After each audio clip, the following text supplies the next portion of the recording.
ప్రధాని మోడీ కర్నూలు పర్యటన సందర్భంగా డిప్యూటీ సీఎం పవన్ కళ్యాణ్ ఆసక్తికర వ్యాఖ్యలు చేశారు. ఈ కూటమి ఒక 15 ఏళ్లకి తక్కువ కాకుండా బలంగా ఉండాలి. మనందరం ఇబ్బందులున్నా ఉన్నా తట్టుకొని నిలబడి వచ్చే తరం ఆకాంక్షల్ని ముందుకు తీసుకెళ్తామని తెలియజేసుకుంటూ సెలవు తీసుకున్నాను. చూశారు కదా, ఇక్కడ పవన్ కళ్యాణ్ అంతరంగా స్పష్టంగా అర్థమవుతోంది. కూటమి మైత్రి 15 ఏళ్లు చెక్కు చెదరకుండా ఉంటుందని చెప్పడం ద్వారా పెట్టుబడిదారులకు, పారిశ్రామికవేత్తలకు, వ్యాపారవేత్తలకు భరోసా కల్పించాలనేది ఆయన మాటల్లోని అంతరార్థం.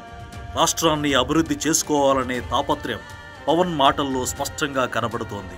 అయితే టీడీపీ జనసేన మైత్రిని చెడగొట్టడానికి జగన్ రెడ్డి వేస్తున్న ఎత్తులు, పన్నుతున్న కుయుక్తులు మనం చూస్తూనే ఉన్నాం.